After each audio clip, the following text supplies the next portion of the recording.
Texas progressive Greg Casar is about to give a masterclass in debunking the Republican Party's cynical weaponization of the very real issue of anti-Semitism. The Republican majority has called a hearing on anti-Semitism, and so I have some questions for my colleagues on the committee. Donald Trump said after neo-Nazis marched through Charlottesville that they were, quote, very fine people on both sides. Nazis started this. They showed up in Charlottesville. They showed up in Charlottesville to protest. Excuse me, they didn't put themselves down as the other. And you had some very bad people in that group. But you also had people that were very fine people on both sides. You had people in that group, excuse me, I saw the same pictures as you did. You had people in that group that were there to protest the taking down of, to them, a very, very important statue and the renaming of a park from Robert E. Lee to another name. So you know what? It's fine. You're changing history, you're changing culture, and you had people, and I'm not talking about the neo-Nazis and the white nationalists, because they should be condemned totally.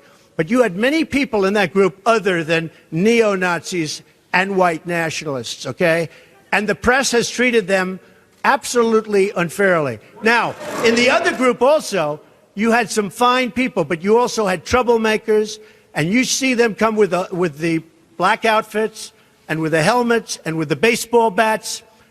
You had a lot of bad people in the other group. I was talking about people that went because they felt very strongly about the monument to Robert E. Lee, a great general. Whether you like it or not, he was one of the great generals. For all the people in the institutions who are still running cover for Trump's very fine people comment, ask yourself if it makes it any more acceptable and that much of a difference that he was referring to counter-protesters defending a statue of Confederate General Robert E. Lee instead of the open white supremacists in attendance. One people, one nation, and immigration! We're honoring all of the great white men who are being smeared and defamed and torn down. This should help inform your answer to that question, as well as Trump equating left-wing anti-fascists with literal white supremacists. But let's return to Casar's testimony. If you condemn Donald Trump saying this, will you raise your hand?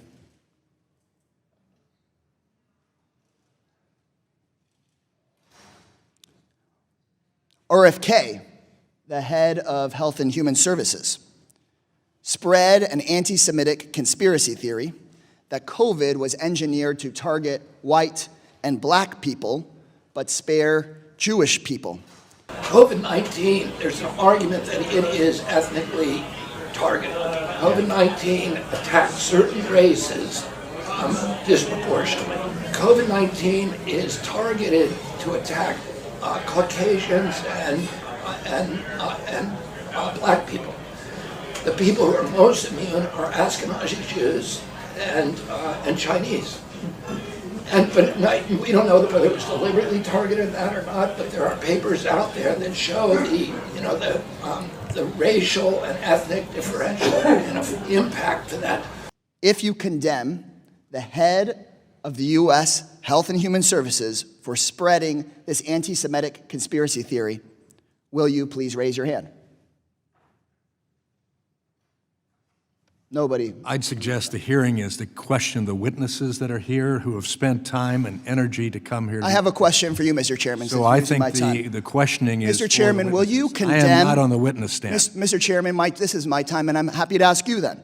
The two examples Casar gave are objectively anti-Semitic, right, when it comes to RFK Jr. and then also Donald Trump. And I love how he asked people in the room to raise their hand if they condemn what RFK Jr. and Trump said. And lo and behold, didn't see any hands raised. But what it does is it weakens and dismantles the notion that the Republican Party legitimately cares about combating anti-Semitism and anti-Semitic rhetoric. Would you condemn Donald Trump for pardoning a January 6th rioter who praised Hitler and encouraged more killing of Jewish people? Mr. Chairman, since you just used some of my time, you can use more of it. Will you condemn Trump for pardoning an anti-Semitic rioter? I'm seeing 4 witnesses waiting for your question. I'm asking you a question, Mr. Chairman. Your microphone works. Do you condemn this? I will yield time to the witnesses to answer questions that are pertinent. So clearly, Mr. Chairman, not a single Republican today has been willing to condemn any of this anti-Semitism. Unfortunately, the party of very fine people on both sides, or Jewish space lasers, does not give a damn about stopping anti-Semitism. If my Republican colleagues want to stop the spread of anti-Semitism, maybe they should stop apologizing for and promoting anti-Semites. And with all due respect to the Congresswoman from New York who's back to join us, if Republicans want to fight anti-Semitism, they shouldn't go groveling to the most anti-Semitic president in modern American history. They shouldn't be trying to quell questions about the anti-Semitism that we see at the White House and in the cabinet at the Department of Health and Human Services. What makes this statement from Casar even more powerful is that some of the Republican officials featured in this hearing, like Chairman Representative Tim Walberg, Representative Randy Fine, Representative Mark Harris, and perhaps most notably, Representative Mary Miller, have all been rightfully criticized for their past legitimately anti-Semitic comments and beliefs. Here's what Miller said while speaking to a crowd outside of the Capitol a day before the January 6 riots. Hitler was right on one thing. He said, whoever has the youth has the future. Our children are being propagandized. Today, I want to encourage you to do 2 things. Fill your children's minds with what is true and right and noble. And then they can overcome evil with good because they can actually discern between what is evil and what is good. While Miller would later walk back and apologize for her comments, it does beg the question, why would you even think of saying something like that in the first place? Especially if you claim to be concerned about anti-Semitism in America. In my city of Austin, swastikas have been drawn on the doors of schoolhouses.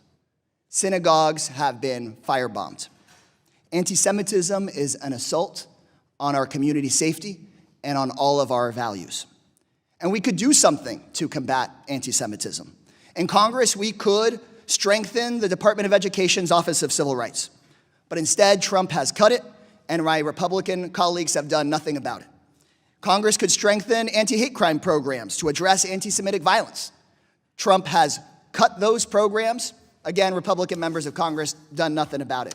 We could fully fund the security programs we have for Jewish nonprofits and synagogues, but Trump has frozen those programs. So Republicans have called this hearing on anti-Semitism, but they've cut back our ability to address hate crimes, have cut back our ability to protect synagogues, have cut back our ability to protect students from discrimination. But what they have ramped up is deporting students for writing op-eds in their campus newspaper advocating for peace. What they have ramped up is arresting nonviolent professors and students, Jewish and not Jewish, just because they dare talk about the killing and starvation in Gaza.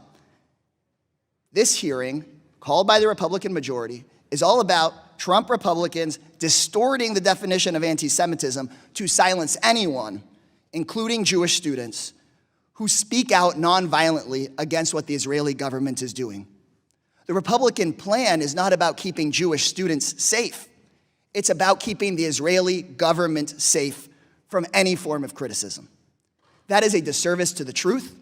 It is a disservice to us and our job as members of Congress, and it's a disservice to the safety of everyone, including and especially Jewish Americans. Attacks on free speech and due process rights puts all of our civil rights protections at risk and does nothing to make anyone safer. Which is funny because the Trump administration, Republicans, they put out this narrative that they're doing these things to make America safer, right? That is the messaging. But no, it's not making anyone safer. It's going to make a lot of people more afraid to speak out and voice their displeasure with what the government does, what politicians do, because they know they could be deported, they could be arrested for just expressing their opinion. Just expressing their opinion about what's going on in America and also what's going on overseas. That is terrifying. That affects every single person. Now, maybe the 1%, they're shielded from it, but the majority of people are going to be harmed from this, right? Or there could be harm done to them because of these attacks on free speech and due process rights. Real HQ, I'm Chris Williamson. We'll see you next time.